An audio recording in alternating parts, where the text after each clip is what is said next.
Marhaba! Right now we're going to talk about derived Arabic verb form 9, or what we would call in Arabic wazn if'ala. As you can see over here on this chart,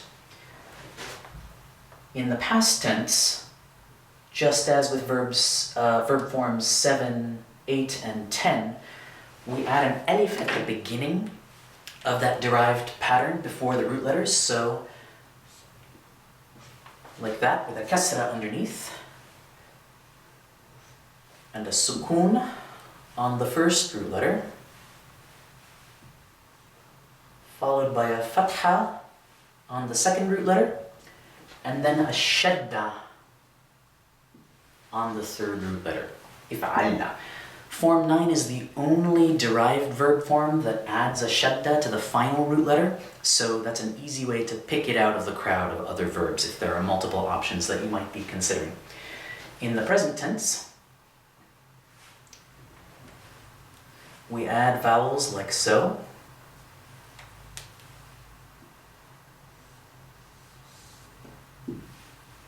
Yaf, il, with a kasra here.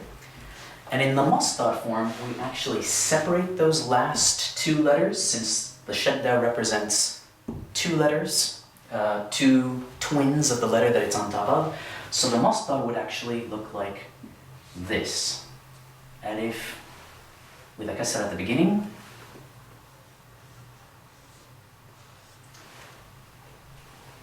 and then, just like with the other derived forms later,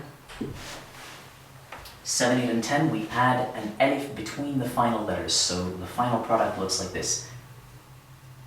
If-ilal.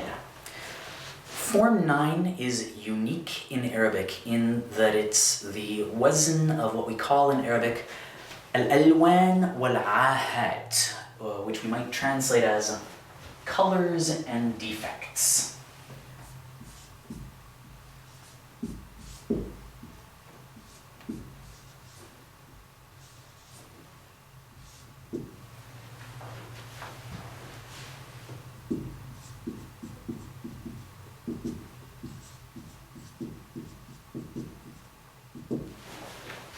So, verbs that have to do with colors, things being or becoming a certain color, or with adjectival characteristics, often ones having to do with the human body. So, if you've studied colors already, you know that some of them follow a certain pattern, the af'al pattern, like if we're talking about red, ahmar, or blue, azraq, or white, abyad, or yellow, asfar. Those are all our masculine singular adjectives for color. So if we wanted to talk about something being or becoming the color white, if we left something out in the sun and it bleached white, we could take abyad, this color adjective, and put it in the form 9 verb pattern to create a verb meaning to be or become white. So in the past tense, conjugated for singular masculine, we would say ib yadda.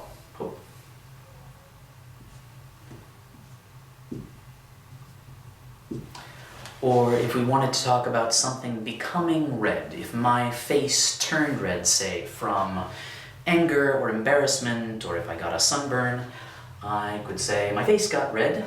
I could take ahmar and take that root ha, mim, ra, and turn it into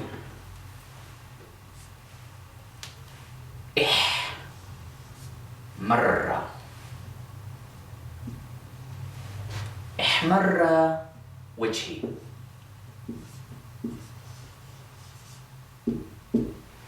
My face got red, say. Or in Arabic, asfar, yellow, is the color that we would use to talk about being kind of pale and sickly, looking kind of pallid. So we could say, oh, so-and-so isn't looking so good.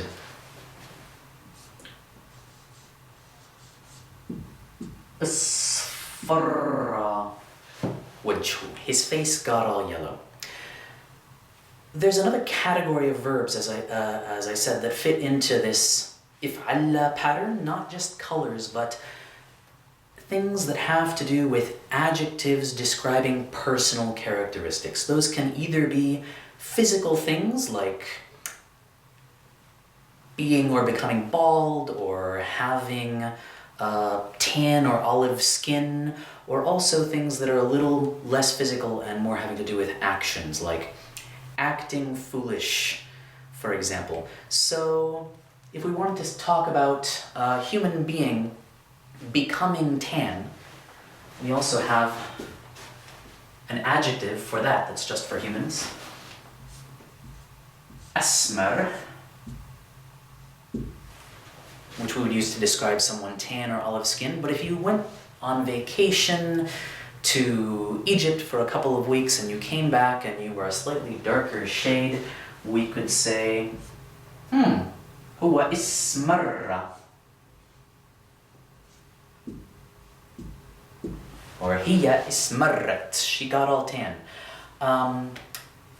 Another one, ahat is a slightly politically incorrect way to put it, but it does mean defect. So if we want to talk about unfortunate things happening physically, we can also use wazn if'alla to describe that. For example, there is an adjective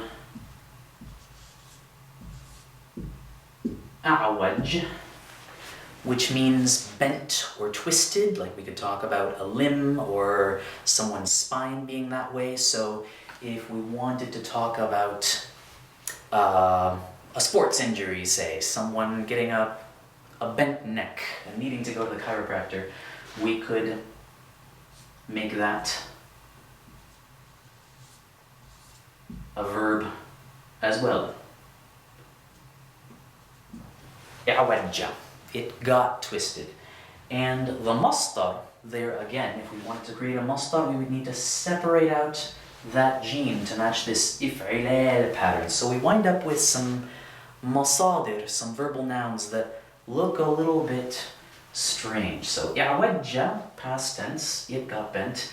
But if we wanted to talk about getting bent or twisted, this idea, we would wind up with